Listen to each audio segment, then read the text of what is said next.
TikTokda obunachilardan savol tushgan ekan. Pensionerlar soliqdan imtiyozi bormi? Imtiyozi bor. Ya'ni Soliq kodeksining 421-moddasiga asosan mol-mulk soliqdan 60 kvadrat metrgacha bo'lgan hududga soliqdan ozod qilingan. Birinchi, ikkinchi guruh nogironlari ham. Endi yer solig'idan Soliq kodeksining 436-moddasiga asosan yer solig'idan pensionerlar va birinchi, ikkinchi guruh nogironlari ham ozod qilingan.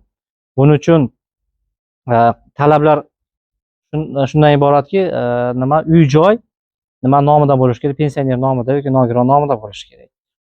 Agar shunday holat bo'ladigan bo'lsa, pensiya guvohnomasidan nusxa soliq organiga taqdim qilishlari kerak. O'shandan keyin keyingi oydan boshlab soliqlardan imtiyozlar qo'llaniladi.